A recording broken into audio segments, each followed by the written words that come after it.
Club না party office, সেই দ্বন্দ্বে কার্যত সরগরম রিষড়া।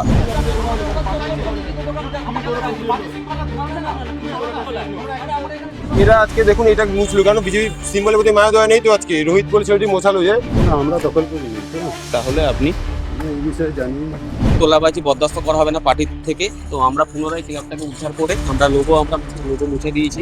পার্টির তরফ থেকে এরকম নির্দেশ আছে যে কোনো ক্লাব বা কোনো অফিস আমরা দখল করবো না।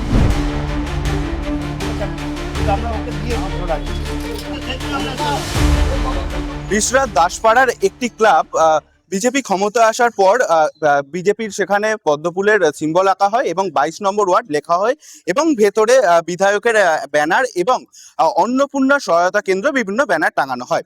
আজকে বিজেপির কিছু সদস্যরা সেই সিম্বল এসে মুছে দেয়, অর্থাৎ পদ্মফুলের সিম্বল মুছে দিয়ে 22 নম্বর ওয়ার্ডের যে লেখা ছিল তারপর চুনকাম করে দেয় এবং তাদের যেটা অভিযোগ যে তারাও এই ক্লাবের সদস্য, তাদেরকে না জানিয়েই এই ক্লাব বিজেপির হাতে তুলে দেওয়া হয়। অপরপক্ষ থেকে বিজেপির যারা এই ক্লাব অর্থাৎ ক্লাবের পরবর্তীতে পার্টি অফিস পরিচালিত করতেন তারা আসে এবং তারা কিন্তু সেখানে তাদের সঙ্গে তর্ক বিতর্কে জড়িয়ে পড়েন। তাদের যেটা অভিযোগ যে ক্লাব কর্তৃপক্ষকে জানিয়ে এই ক্লাব তারা নিয়েছেন এবং অন্নপূর্ণা সহায়তা কেন্দ্র এবং বিজেপির কিছু কার্যকলাপ এই ক্লাব থেকে করা হতো এবং সেটাও সম্পূর্ণ ক্লাব কর্তৃপক্ষকে জানানোর পরেই, যদিও দুই পক্ষের বাকবিতণ্ডায় উত্তপ্ত হয় এলাকা এবং এই ছবি দেখাতে বলবো, এই যে পার্টি অফিস সেখানে কিন্তু লেখা রয়েছে এবং এটি আগে একটি ক্লাবই ছিল এবং ক্লাব কর্তৃপক্ষের যেমনটা দাবি যে তাদেরকে কেউ জোর করেনি, তারা স্বইচ্ছায় এই ক্লাব বিজেপি কর্মীদের দিয়েছে যাতে এইখান থেকে জনসাধারণের জন্য কিছু কাজ হতে পারে। অভিযোগ একটাই, এই যে এটার ক্লাব ঘর দেখুন, সামনে ক্লাবের পোস্টার লাগানো আছে, ক্লাবই লেখানো আছে, ঠিক আছে? এখানে পদ্মফুল সিম্বল লেখা আছে, এঁকেছিলাম আমরা। আর 22 নম্বর ওয়ার্ড লেখা আছে, কোথাও পার্টি অফিস লেখা আছে দেখাতে বলবো, কোথাও লেখা আছে? লেখা নেই। আজকে যে ছেলেগুলো এলো তার মধ্যে স্পেশালি রোহিতের নেতৃত্বে যেগুলো ছেলেগুলো এলো, রোহিত হচ্ছে কি হঠাৎ বিজেপি হয়েছে, 4 তারিখের পরে বিজেপি। ভোটের আগে সিপিএম করতো, তার আগে আপ পার্টি করতো, তার আগে টিএমসি করতো, 2020 সালে 21 লোকসভা ভোটের আগে বিজেপি পার্টি করতো। তার সাথে রিজু বলে ছেলেটি এসছে এবং বিহারি ছেলের নাম কি, নন বিহারি ছেলেটির নাম বাবলু। এরা সবাই হঠাৎ করে বিজেপি হয়েছে। তো এরা আজকে দেখুন এটা মুছলো কেন? বিজেপি সিম্বলের প্রতি মায়া দয়া নেই তো? আজকে রোহিত বলে ছেলেটি মোছালো যে দেখুন এটা কোথায় পার্টি অফিস লেখা আছে? পদ্মফুল দেশের ন্যাশনাল ফ্লাওয়ার। পদ্মফুল আঁকা যেতে পারে না?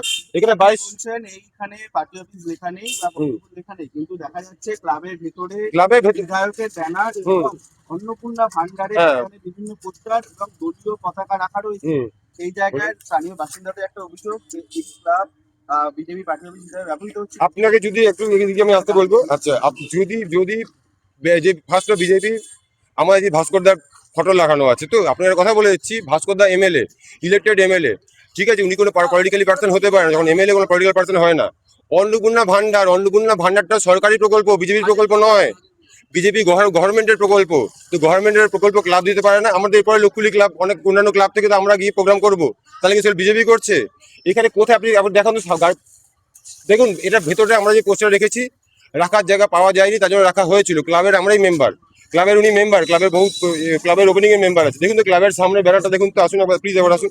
তারা যারা এসে এখানে বললো যে তারাও সদস্য, তারা হঠাৎ বিজেপি বললো তারা ক্লাবের সদস্য, তারা নয়, ক্লাবের সদস্য দিকে আসো, এই ক্লাবের সদস্য ওনাদের পাবো, ক্লাবের সদস্য পারমিশন দিয়ে কথা হয়েছে, ক্লাব সদস্য দাঁড়িয়ে আছে ওখানে। ক্লাব আমরা কারোর থেকে কোনো জোর করিনি। কিছুদিন আগে ওরা এসেছিল এই লোকনাথ বাবু ব্রহ্মচারীর অফিসটা দখল করতে, হঠাৎ বিজেপি। এই সামনে লোকনাথ ব্রহ্মচারীর অফিসটা এটা দখল করতে চলে হঠাৎ বিজেপি। আর আপনাকে প্লিজ একবার বলুন সামনেটা একবার দেখুন, একবার সামনেটা দেখান একবার। আমাদের রাজ্য সভাপতি শ্রী শ্রমিক ভট্টাচার্য মহাশয় আমাদের বলেছিল যে কোনো পার্টি অফিস বা কোনো আমাদের তোলাবাজি বরদাস্ত করা হবে না পার্টির থেকে, তো আমরা পুনরায় ক্লাবটাকে উদ্ধার করে আমরা লোগো মুছে দিয়েছি। যেটা করা একদমই যাবে না, পার্টির কোনো সিম্বল আঁকা যাবে না, কোনো রং করা যাবে না।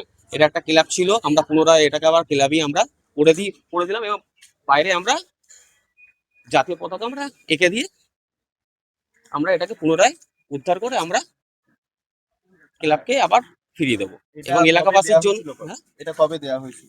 এটা দেওয়া হয়েছিল বিগত 3 মাস আগে এটা দেওয়া হয়েছিল। এটা কিছু বাইরের কিছু বিজেপি কর্মীরা এসে এটাকে ক্লাবটাকে নিয়েছিল, তো সেই ক্ষেত্রে এটাকে আমরা আবার পুনরায় রং করিয়ে এলাকাবাসীকে আবার ফেরত দিই।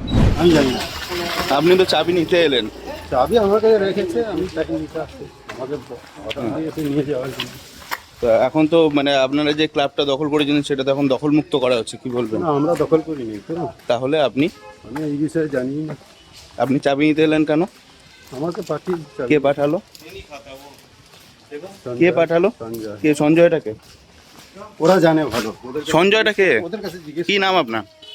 ওদের কাছে জিজ্ঞেস করুন। হ্যাঁ, যারা এই কথা বলেছে তারা হয়তো নিশ্চয়ই জানে যে পার্টির তরফ থেকে এরকম নির্দেশ আছে যে কোনো ক্লাব বা কোনো অফিস আমরা দখল করবো না। তো যদি সেই সংগঠন তাদেরকে লিখিতভাবে দিয়ে থাকে, অনুমতি দিয়ে থাকে যে হ্যাঁ তোমরা এখানে পার্টি অফিস করো, তাহলে সে নিশ্চয়ই করতে পারে। যদি না দিয়ে থাকে তাহলে তারা তো করবে না, এটা জানে। এবং বিজেপির কর্মীরা এই ব্যাপারে অনেক সচেতন, তারা নিয়মনিষ্ঠ এবং সবকিছু মেনে চলে। আমাদের যে সমস্ত অ্যাডভাইস হয় উপর থেকে সেগুলো মেনে চলে। সেই ভদ্রতা দেখিয়ে তারা তাদের কাজ করেছে, গিয়ে বলেছে হ্যাঁ আমরা ফিরিয়ে দেবো, আপনারা থাকুন। যদি ওরা মত দেয় কখনো, তাহলে নিশ্চয়ই সেটা হবে। ক্লাব বলছে যে প্রথমে কিছু লোককে রিকোয়েস্ট করে দেওয়া হয়েছিল, কিন্তু এখন যখন তারা চাইছে না তাই জন্য আবারও ক্লাব ফিরে হ্যাঁ, তো তাহলে ক্লাব হয়তো আগে ভার্বালি দিয়েছিল, সুতরাং আগে যারা নিয়েছে তারাও ভুল নয়, তারা তাদের ভার্বাল কথা শুনে নিয়েছিল। কিন্তু এখন যদি ক্লাব বলে না আমরা দিচ্ছি না, তাহলে তাদের বলতে হবে বা বুঝতে হবে যে ক্লাবের কাছ থেকে লিখিত নিতে হবে। যদি লিখিতভাবে তারা দেয়, তারা গিয়ে ওখানে অফিস করুক, আর যদি লিখিত না দেয় তাহলে হবে না, অন্য জায়গায় করতে হবে। দৃশ্য থেকে প্রীতম সাধুকা, বাংলা হান্ট। আরো ভালো ভালো খবর দেখতে সাবস্ক্রাইব করুন বাংলা হান্টের ইউটিউব চ্যানেল। বাংলা হান্টের আরো খবর দেখতে নজর রাখুন। বাংলা খবর মানেই বাংলা হান্ট।